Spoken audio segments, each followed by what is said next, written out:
Hello, my name is Devin Ward. I am a graduate of Borough Manhattan Community College. I studied film.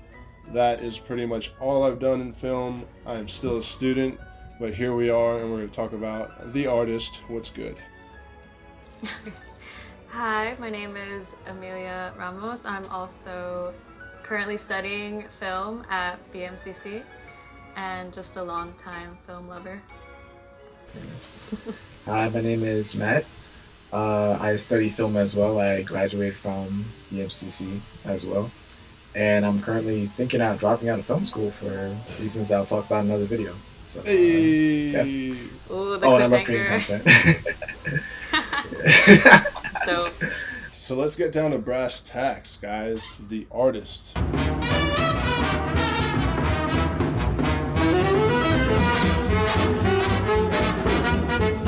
We just watched The Artist, and what did we think? I thought it was amazing. So meta. For sure. I thought it was a great way to kind of do a little bit of exposition on what filmmaking was like during that era, in a new way that hasn't been done before, I think. Yeah, I mean, what I was saying before was, what it brought to the plot, like, just kind of like, it's shoulder to shoulder between modern day tropes and classic tropes. Like, you wouldn't have seen, those as dark of themes, and it wouldn't have been as dead on, in the 1930s, when it comes to like suicide and depression and especially dealing with like the end of traditionalism. Those are definitely themes that like wow, you just never saw back then. But okay, so going into the pacing and the plot and the script. Alex, you're the scriptwriter extraordinaire. What did you think about the acts, like the structure? So I thought this was old school filmmaking, and I'm actually really curious. Part of what makes this film stand out today is just how different it is. Most films today have a style of editing which is super fast, super quick, influenced by music videos where the edit is meant to grab your attention. And a movie like this has an older style where you linger for longer and the shots are longer, and I think it really affects the viewing experience. I want to pull up that because so it won like 5 Oscars, I think. It won Best Picture for sure. I want to say thank you. I'm pretty sure it won Best Actor. And the Oscar goes to Jean Dujardin, the artist. I believe right now. The Artist. What's his name? George Valentine Jean Dujardin. Jean Dujardin. I'm chopping that shit the fuck up. Yo, just from like the first scene alone, just his blocking, the little intricacies that he does, like you could tell back, even when I was sitting in the theater back in 2011, like, yo, this is something different. The performance of it all, the acting of it all. It was unlike anything that you really saw at the time. It got back down to like basics of acting, like extreme blocking, right? Mm-hmm. And emphasizing on every little thing, making every little moment count. It was, I thought it was just extraordinary, even up to today's standards. So I have a friend whose parents were both film directors in the 70s, and she told me that films like this, like The Artist, when we're talking about it, she told me that films like this and all the films from the earlier days pre-digital, you had to do so much blocking because film was expensive. It cost a lot of money to make. You just couldn't keep just shooting until you just got what you wanted, and that was you actually had the film, and you saw in the movie he lit the film on fire. Yeah, I'm looking at it now. 5 Oscars, Best Motion Picture of the Year, Best Performance in a Leading Role, Achievement in Directing. And the Oscar goes to Michel Hazanavicius. Now, I wanted to talk about that and how simplistic my man Michel Hazanavicius. Michel Hazanavicius. Yo, I'll get back to that. But best achievement in costume design. Mark Bridges, the artist. And best achievement, the score, yo. That was another thing that kind of like crept underneath the storytelling in the most effective way. It's really campy in the beginning. The score, like the do do do do. I thought that was really campy.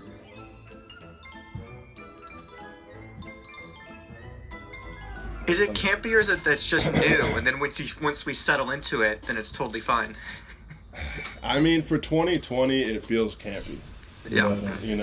Me and Matt were talking about campiness last night, right? And how, I kind of feel campiness is a bit outdated at this point, right? Like, we look at comedy, it has to be so serious for it to be effective comedy. This was supposed to be choreographed. That's about as choreographed as a dog getting fucked on roller skates. And if it's like anything else, then it'll be a straight to DVD, VOD release, like, bullshit. But no, yeah, like, so, the campiness, I noticed that a bit in the score, but then that ending sequence.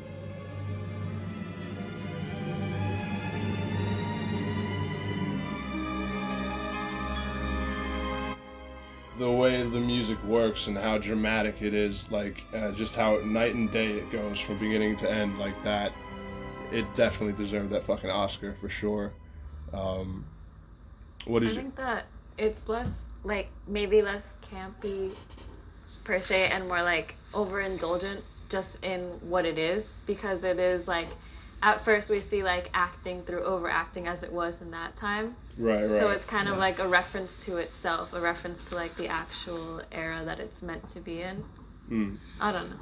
No, I mean, speaking of references though, like, holy shit. Oh, did you guys have any of you guys seen Vertigo by Alfred Hitchcock? I haven't seen all of it. Okay, so no, you did. So Alex, did you recognize that theme towards the end when she got in the car and he was looking through the mirror in the suit? Did you recognize Is that that a theme? Vertigo theme? No, I believe so. I didn't. Okay. Is that a reference? Is I think that was referenced. It sounded so similar. I was like, I've heard this theme before, and I'm pretty sure it was Vertigo. So I'll double check that later. But that was a cool reference to the voice. I'm talking, like, even just the homages, right? Like the fucking the basement type room, Citizen Kane, right? Yeah. That was so Citizen Kane.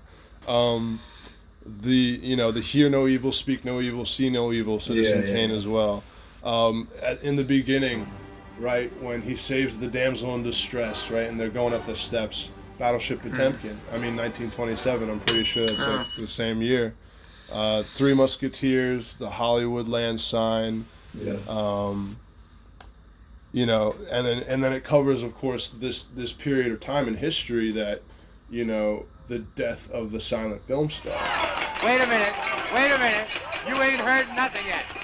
Right, and that sudden shift in Hollywood of, like, the talkie and, like, the threat it did, it made for silent film stars before that.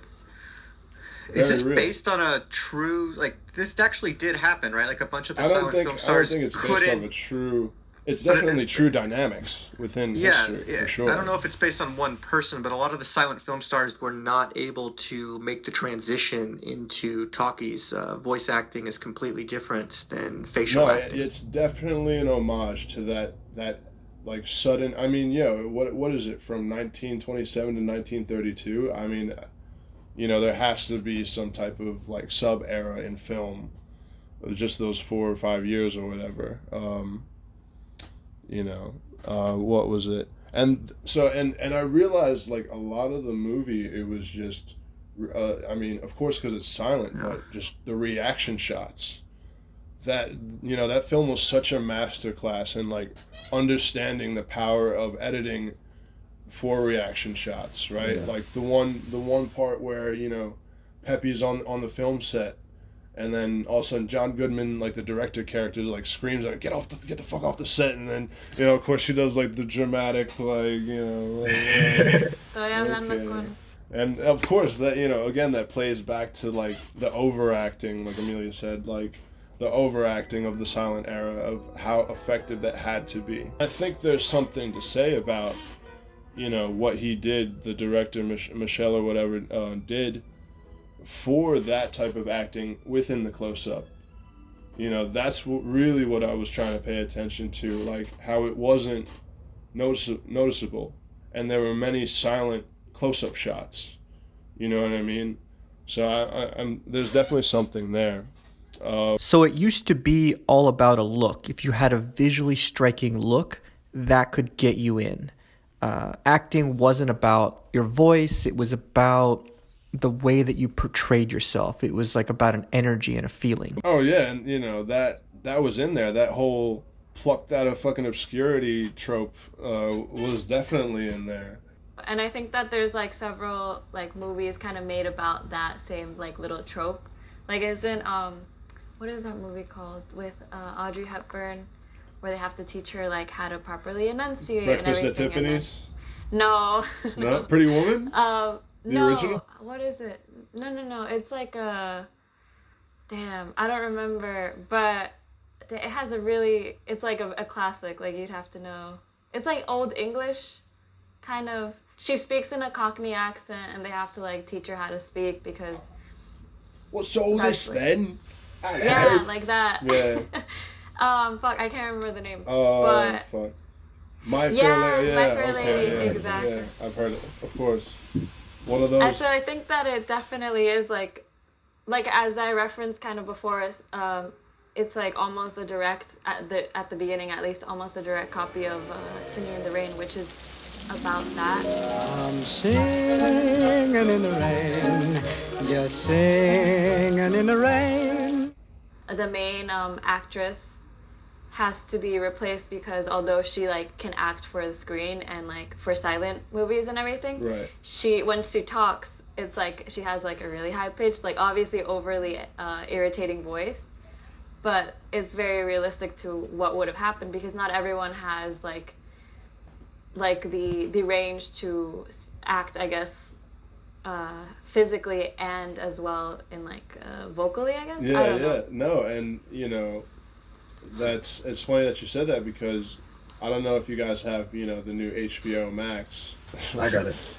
if you got that new thing in town, the HBO Max.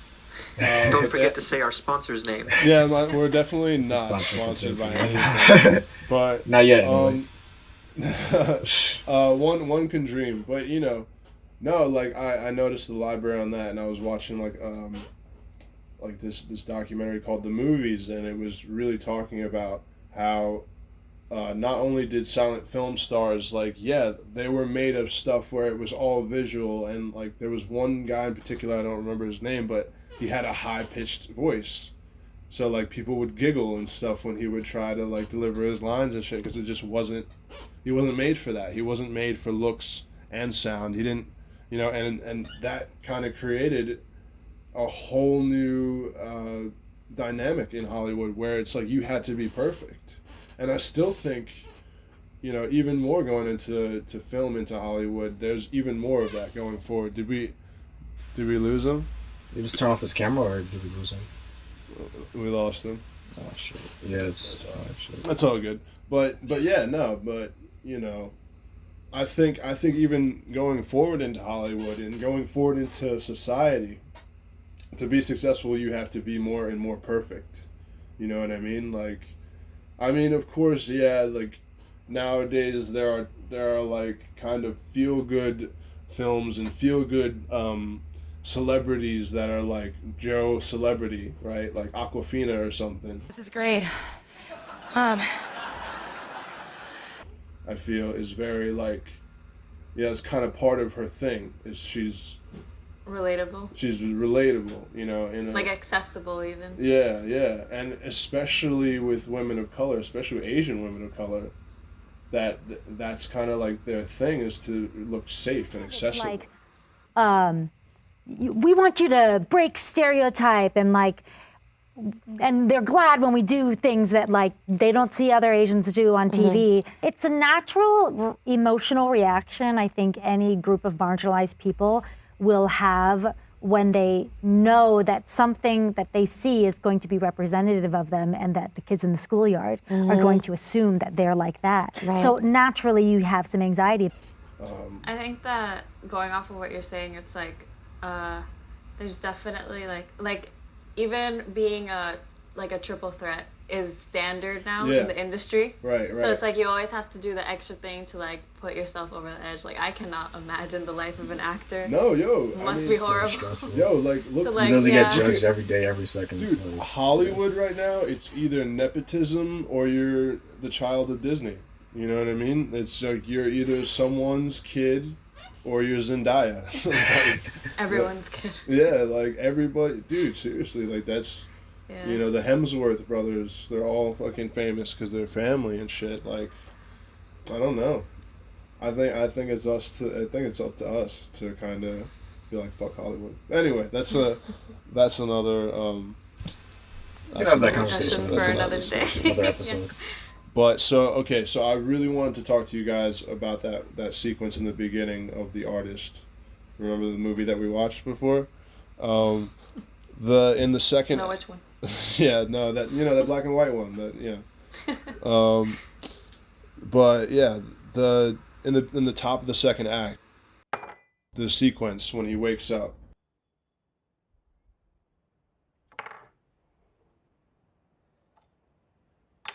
Yeah, that was What did beautiful. you guys? Yeah, what did you guys think?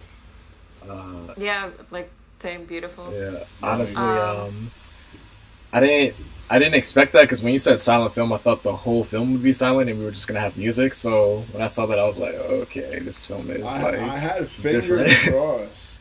My fingers were crossed. Yeah, I was like Yeah. because I was like, yo, Artist, and then we got to the point where I think everyone joined the party and we're about to start. I'm like, oh fuck, everybody's gonna hate it. But You know, it kind of reminded me of Pleasantville in a sense, like how the world started changing, the characters started to become more colorful. What are you doing to these people? You can't do this to them. You're messing with their whole universe. Maybe it needs to be messed with, David. Like the more the world changed, there was more sound within the world. So it kind of reminded me of Pleasantville in that sense. yo, I thought that was dope. I have to put that on my watch list because Yeah, that's a good one. that is such a good fucking movie. I guess that goes along with what you're saying, Matt, of like how the movie is so meta, in a sense, because like as the world around him adapts, we also get like a little bit like how you're saying like more color, Yeah. where it would actually be more sound. I like that the movie itself was like, since it is like it's a movie about silent films, but not, and in a sense it's a silent film but set way more modern. It breaks a little bit of its rules. It allows for that like kind of like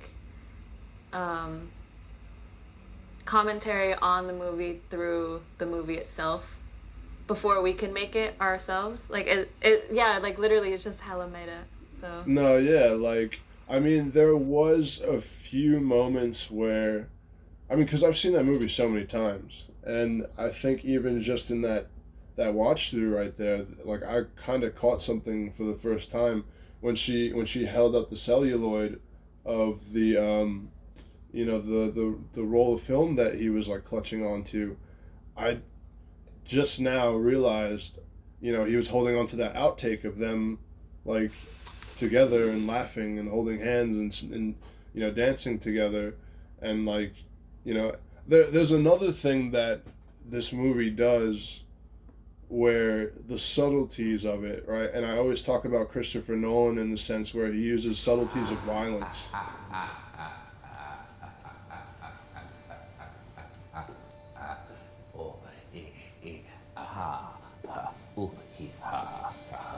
And I thought my jokes were bad. Give me one reason why I shouldn't have my boy here pull your head off. How about a magic trick? Right?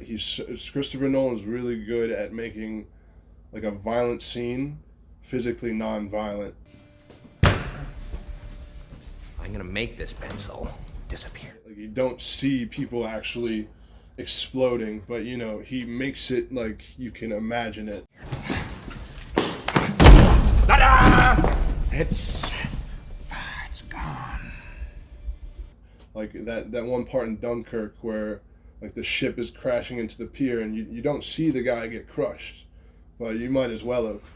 right? Yeah.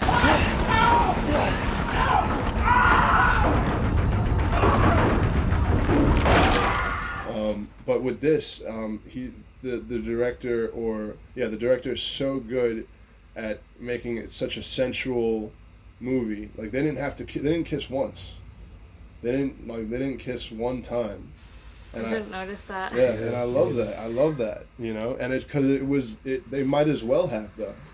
Yeah. They might as well have. There was one scene where he like just gets out of bed or whatever, and the blocking I thought was so brilliant in that, because she might as well have kissed him. She's sitting down, they're looking dead into each other's eyes. She comes like out of, off screen, and then like the way that their like faces are like this close to each other. Yeah. It was. Yeah, I thought they were gonna kiss. No, yeah. Everything was blocked like for that, so. Yeah. No. What an interesting choice to do that. I think that says everything though. I think sex is I feel like right now especially is the most played out thing in film.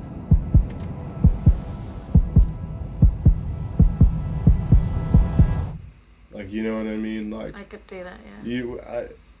I really see no reason as a filmmaker to have someone naked on set. Like, yeah.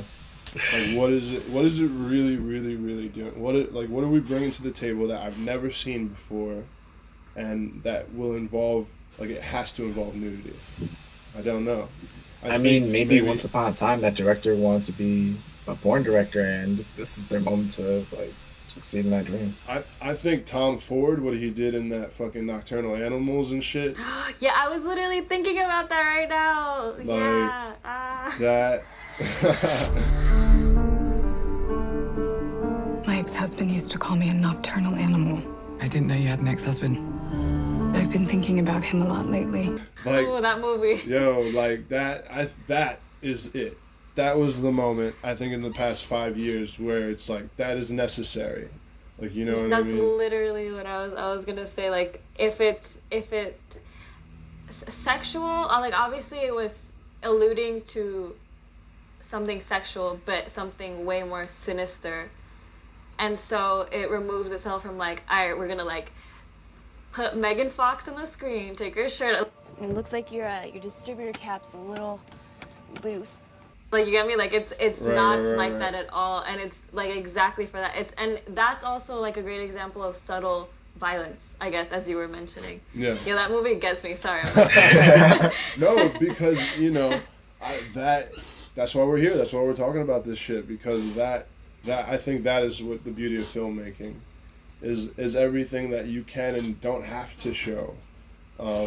It's show but don't tell, but like the only in the medium of filmmaking can you kind of create images like on the spot in your audience member in lieu of like what could have been. Yeah, for sure. So I think that's so interesting.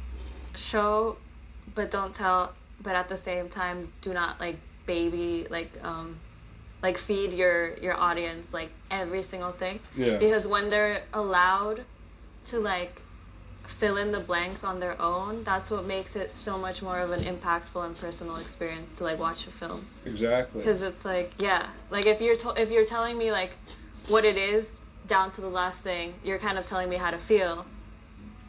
Like as a general consensus, and yet when you like leave those blanks in, it's like it's my personal experience with the movie, it's my personal feeling. It's great. Right. No, I mean, and even covering being in like this having this movie that takes us all the way back in time, and it says everything to like what film is, just a real, I think as filmmakers, dude, we're time travelers, or like we're doing something with time, that like that's kind of like our power, is that we're controlling time. If you think about it, every film is timeless, because like you watch a film from the 70s, in the 2070s you could still watch that film, you could still like evoke an emotion from it. So yeah, every film is timeless. 272. Second call, 404 Hamilton, 417. You You talking to me? Robert De Niro and Martin Scorsese's Taxi Driver. Even the sheer fact of sitting in the theater, right? Like when you go see a Martin Scorsese or a Quentin Tarantino movie, like they're taking 2 hours out of your life that you're never gonna get back, like ever, you know. And you know, what as bleak as that sounds, like it's so true, and the magic that they could do at that time, and it's where it's maybe time better spent in a movie. It's official, old buddy. Well, it has been. August night and the leaves hanging down and the grass on the ground. Here I am, flat on my ass. And who I got living next door to me? I'm Sharon Tate. I'm in the movie. You know, like as a filmmaker, like that's what we have control of. Because that film might have a long-lasting impact on your life for the rest of your life, actually. For sure. Yeah. I mean, you know. And it could enrich it in certain ways. Right. I mean, you know, Miyazaki or whatever, Miyazaki, the animator guy, he was saying like, oh, you know, there's a quote from him. I don't know what it exactly is, but it's like, oh, you know, as a filmmaker, like you go out to set out to make a film that's going to change the world, right? But being a filmmaker is doing that. You release your film and nothing happens. That's what. Oh wait, was that you that shared that? I think that was your story. Yeah, I remember. Yeah, that was you. Okay. It's like this sounds familiar. So, it's so true because you know you're like, dude, it's gonna change everything. What's good? My motherfucking movie, like, and then you know it never happens. It never works out like that. But I mean, it could work, but it's like winning the lottery, so. I think that it's like planting seeds in people, and you never know how 10 years on the line, 100 years on the line, that might actually go about a big change. Yeah. No, I mean. But also, sorry. No, finish. Just interesting, like your take on how we kind of control time as filmmakers. You definitely need to give Arrival a second chance. Oh yeah, because it's like, yeah. I know. Wait, that's the one that came out in 2013. Possibly. 20, Amy yeah. I never saw that. No, I know it's worth my time. It comes up so much in like the fucking like filmmaker talk mythos or whatever that like it's. I know it's very important. I don't know what happened when I was trying to watch it, but it lost me, and I know it shouldn't have. And don't because it's actually hard. Yeah. And then at the end, you're like, oh shit, like it was worth it. Okay. But during, honestly, like the first time I watched it, I was like, what the fuck? Like, what's happening? Well, it's worth your time. And do you know the filmmaker, like Denis Villeneuve? Like, do you follow him? No, I actually don't. No, I don't actually follow any filmmakers. Okay. No, well, that's cool. But, you know, I follow Denis Villeneuve, and another French filmmaker, like this guy. He did the last Blade Runner movie. I don't know if you guys saw that. 2049. Oh my god, the cinematography in that is beautiful. Yes. Yo, like as a director, like that's what I aim to do. Blade Runner 2049. And all of his movies are like that. And I'm sure you could see it. Yeah, I've seen. Yeah. I think I've seen like little clips of like different movies where his cinematography is like. Yeah, and he's doing the next Dune movie with Timothy. Oh, interesting. Old Timmy boy. So. I'm excited. So 2020, that's the number one thing I forgot to ask. How have you guys been through 2020? Like, it feels like 2020 fucking started and all of a sudden here we are, it's fucking July. Yeah, it started with World War III. I remember it was a meme. 2020 started with World War III being a meme. That's how you know it's going to be a bad year. I remember that. So let's give us a lowdown of your 2020 so far, and I guess I'll go last. You make it film oriented. No. I'll try. Well, I don't know if you guys have been seeing my posts, but I've been doing the movie recommendations. I stopped at 101. So. Yes. I appreciate that, dude. Very cool. Very cool. Yeah. So like the reason I started doing that was like to keep my sanity, because I was like, if I can at least keep one thing consistent for every day in this quarantine, then I won't go insane. So yeah, that's one thing I've been doing. Just like that taught me the importance of building a habit. Yeah. So okay. I mean, other than that, it's just I like the time to myself and just thinking and dwelling on what I've done in the past and what I can do in the future. Dude, it's definitely, it feels like a refresh on like, I don't know, just processing things. Oh yeah. Oh girl. You know, right? But should end sooner though. Should I go? Yeah, you should. Yeah, go. Alright. I mean, if it wasn't apparent, I went through like a pretty shitty breakup. So that kind of like, everything kind of like leveled out in January. But like the world was like ending, right? On top of the fact that like my personal world was like ending. Because it was like my first relationship, whatever. But it's taught me, it's been like super like it's like all everyone's like reflecting, like sitting at home, like overthinking, whatever. It's like intensified. But what has intensified as of recently is just like my desire to create. Because I spend a lot of time, like, I guess like when you come out of a period of feeling sad, right? And as an artist, like personally, it just feels like the best and like most consistent way to feel better. Yeah. Is to create, right? Yeah. So it's like you could like drink, you could do drugs, you could like fucking whatever you want to do. But then it's like once you're making something for yourself, it's like that's something that's only you. You get me? And after coming out of like a partnership or whatever, it's great to like focus on things that are like just for you. Right. So it's like I've been getting more into films and just like although I'm not like great with names or directions, like that's all good. That's cool. Yeah, that's whatever. Exploring more, That's fun. and then like making these like really sudden but like intense plans with like Janae and like people that I'm meeting online and stuff to like create something, and also just like diving headfirst into like photography, like putting love into something that not only can you like see firsthand like in front of you, but it's like it's yours. Like it's when you make something, it's like it's your baby. You get me? Yeah. So it's like I don't know. It's just like I don't know. The world went, and now I'm like leveling out and like doing something sustainably good. Do you feel me?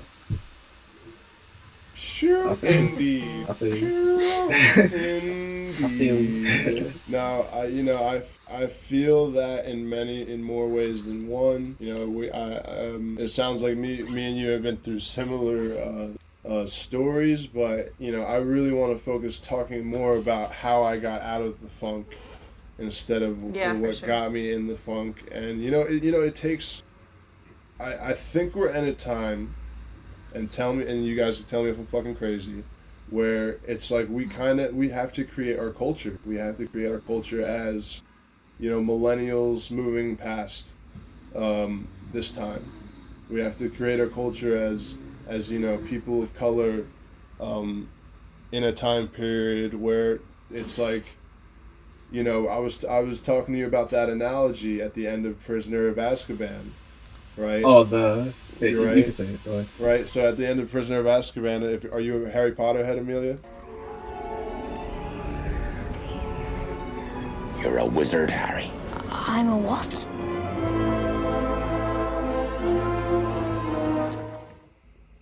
No, but I'm familiar with it, I believe. So like, I'll remember, maybe. So at the end of Azkaban, the third one. Wait, should we spoil it for Amelia? I don't know. It's a cool no, moment. I've seen the movies. Okay. I just don't know if I'm gonna like remember exactly what you're saying. There's the Dementors, right? They suck the soul out. And he learns the Expecto Patronum. So, throughout the whole movie, they time travel and he gets saved and he's like, oh, my dad saved me and stuff. Don't worry, my dad will come. And everyone's like, Harry, listen to me. No one's coming. I thought it was Mom. Like, well, I don't know. Well, because his dad had the same, see, you do remember. So his dad had the same Patronus, right? Yeah. And he's like, so my dad, that's him, he's gonna save me, because there's no way like anybody else made such a strong Patronus. And he goes back in time and he finally sees himself like dying, and he's like, he's watching himself die, and he's at the top of this hill. Both of you.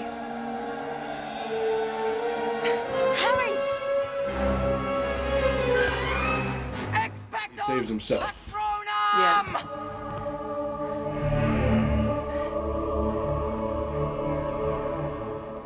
So I think that's very much, I've definitely held on to that. And I think in times of stress and woe, like, that is what we have to do. No one's gonna save us. No one's gonna come over and be like, yo, like, moving forward, this is what you gotta do. Like, it's up to us. And I very much. You have the ability to do the Patronus, so you just gotta go out there and do it.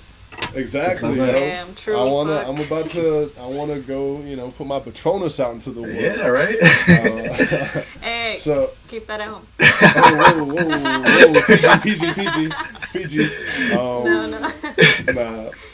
HBO sponsor us. HBO. Yo, HBO Max. I didn't say it. But no, yeah, so I've definitely felt like it's time for us to step up. It's time for it's time for us to be leaders in our own respect. And I think starting with this is definitly, I think, a step in the right direction. Everything starts with one step. We gotta come together. We work in film, right? It's a collaborative process. You're not gonna get it done by yourself. No. I learned that the hard way. But at the same time, you're the only one that could be your own self-starter. Like, you can't wait for projects, so it's like... Of course. It's awesome. I don't know. It's great. Yeah, like, we have to be our own self-motivators, but, I think it's just time to really get out of that. But, moving forward, like, what do you guys think about, like, the whole... I don't, because I don't want to call it the Black Lives Matter moment in time. It's the Black Lives Matter movement that's going on right now, right? But it felt very much, it feels like a bunch of movements, right? And Black Lives Matter is the major voice politically, right? But there are other voices trying to, get people of color, our stories told, right? Such as Black Lives Matter. I call it the time of like the civil uprising. Well, especially not in Hollywood. You know what I mean? Like, Hollywood is the number one organization of exclusivity. And you got people like Anthony Mackie speaking out, talking about like the behind the scenes of Disney. Like, it really bothered me that I've done 7 Marvel movies now. Every producer, every director, every stunt person, every costume designer, every PA, every single person has been white. You got Tessa Thompson doing the same, talking about the behind the scenes of Marvel. Obviously, I think in this next phase of Marvel, we're really talking about what representation looks like in those spaces, because the truth is these movies travel globally in such huge ways, and if you can represent people that are of color, if you can represent people with disabilities, if you can represent the LGBTQIA community inside of these films, it's a pretty big deal. That's the thing. It's like, in a sense, it's frustrating for a lot of people who have already been like aware and talking about these topics like for years, because it's like that voice was always the minority. That voice was never the majority. It wasn't heard. It was like Constance Wu refusing to go to the Oscars that year that fucking what's his face got his Oscar, and everyone, like, obviously some people being like, oh, like, yeah, good for her, like, that's the right thing to do, and everyone else being like, oh, like, whatever, like, fuck it, congratulations. So it's annoying for, I guess, people who have been open and been aware and been conscious of that and speaking on it. But of course, it's great that people are like now, as a mass, like pushing for accountability, pushing for people to like own up to their shit. At the same time, though, it's like, Fuck, what was I gonna say? I thought you were gonna like get into like cancel culture, like how people get canceled on Twitter. Like there's a good and bad thing about that. But yeah, go ahead. I think that cancel culture does not. It's such an illusion. It doesn't exist. No one goes away. No one completely stops what they've done. No one like you can't like you can definitely shame people, but shame has never historically been like the thing that like, all right, I'm good now. Like shame pushes people to act, pushes people to withdraw into themselves and put on a facade, which is like, of course people need to be held accountable, but when it's like such a like who is fucking Twitter to be like shame like you get me like all right, got it. Right. What are the actual repercussions? You know, like I get that there's a tangible effort to like get people canceled, and I get that that's what people are talking about, especially, you know, what came up with J.K. Rowling and her like 150 signatures or whatever.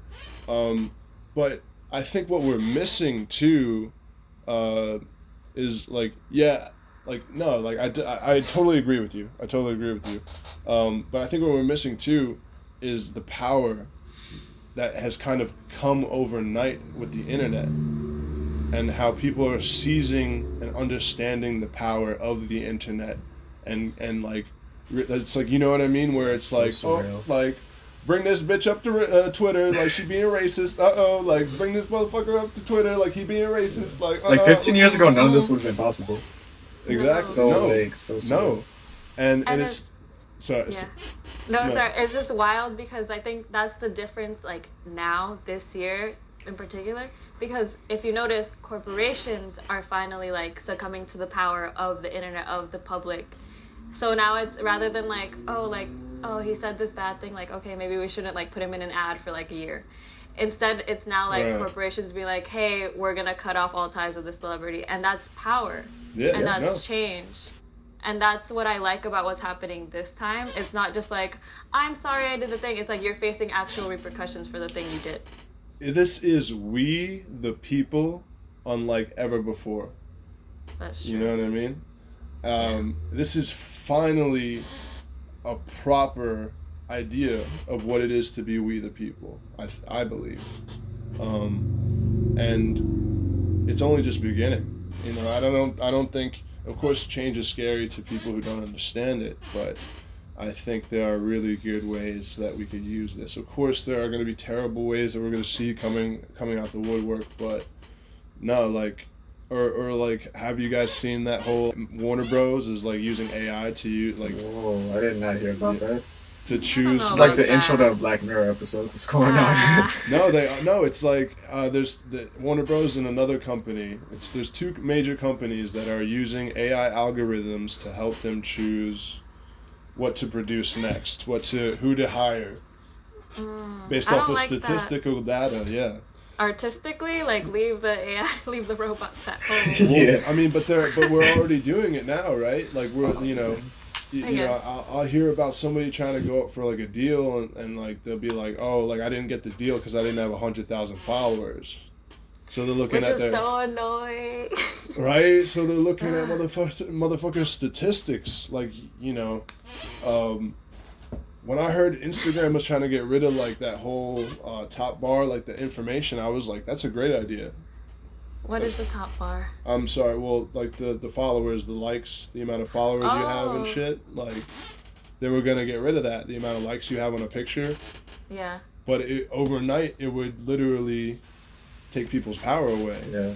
The clout chasers would go mad. Entire lifestyle, yeah, like clout chasers would go insane. Influencers. But like, I feel like we're slowly coming to like maybe like the other side of the top of the hill of influencer culture. Like I feel like I can see it's starting to crumble. Slowly. Okay, can you go more into detail on that?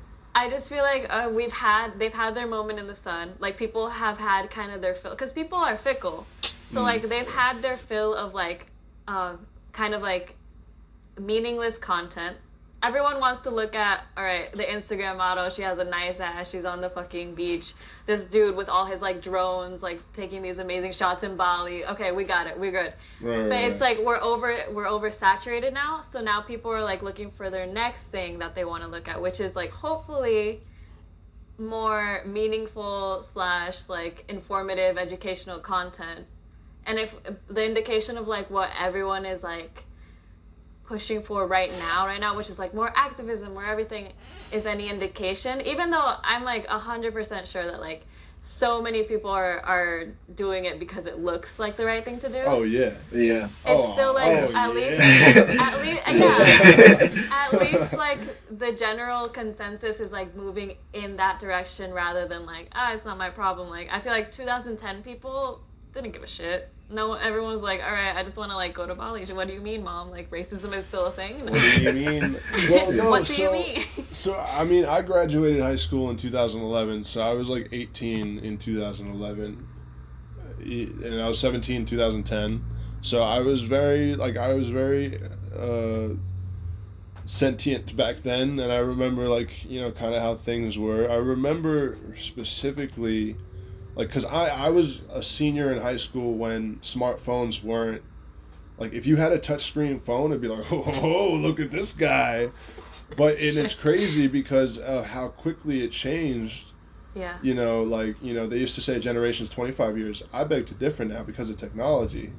I think it's about 5 years. And I think, whereas, 10 years ago, you talk to someone 5 years younger than you, you can still kind of see eye to eye, whereas when I was going to BMCC and I was talking to people like 5 years younger than me, I was like, the fuck are you talking about, bro?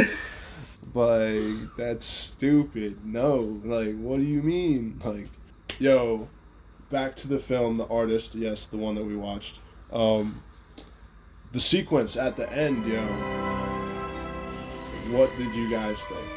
Man, my bad, I'm really going. No, go ahead. All right. All you. All right. So after the scene when the leaf fell to the ground and he was like holding his ears, like, it's so loud. I was like, they're leading up to the film and like everyone's gonna be talking at the end, right? And this film is so meta. So okay. What's the most meta thing to do? When they get rolling and by the time he says action, like that's when the film we're watching ends, but that's when their film begins. So I was kind of like predicting that the whole time, but I thought it was executed perfectly. So I thought that was amazing. Yo, I like that. Yeah, me too. I didn't really catch that one. I didn't catch that. Look at you. Look at you. No, seriously. Things we can't see. And no, you're right because I'm an August Virgo. That's why. Blown away by the August Virgo. No, but seriously. No, you're right though. Like that was definitely like the first take going into the era of like sound. Yeah. Wow. That was them putting their feet in the water, basically. More specifically, I'm talking about the sequence with the gun and she's driving. She's driving to go chase, and like we're juxtaposed between like their two positions.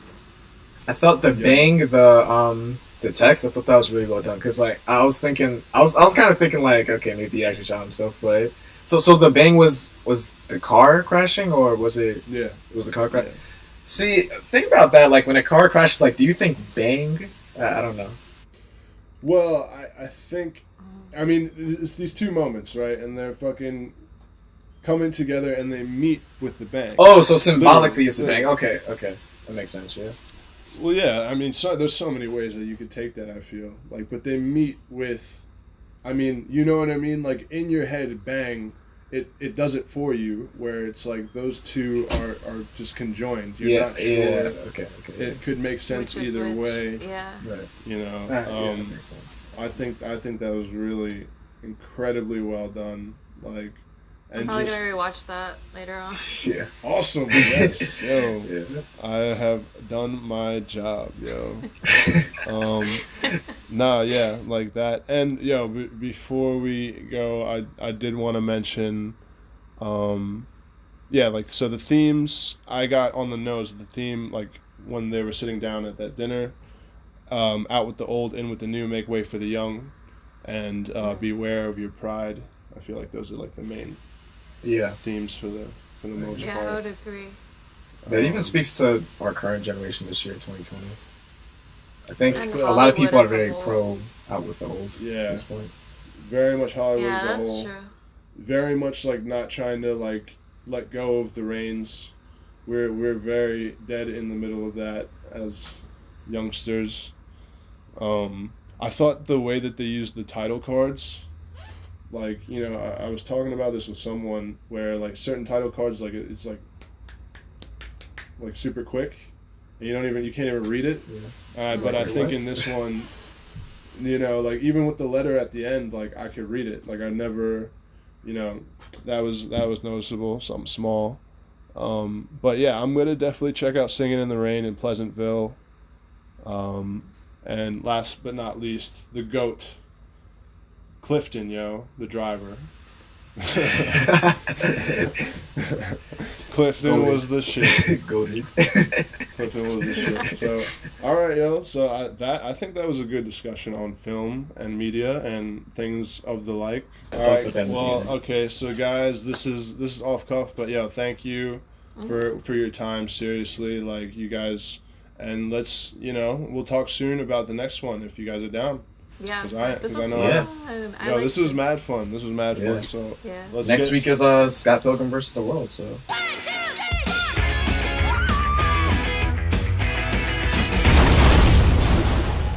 I have not seen that one. Okay, it's gonna be interesting, man. Fuck yeah, I love that movie. I haven't seen it in a long time, so it's perfect. Same. It's about time I watch it again. All right, guys. Bye. Later. Someone talk to Alex, see why he's gone.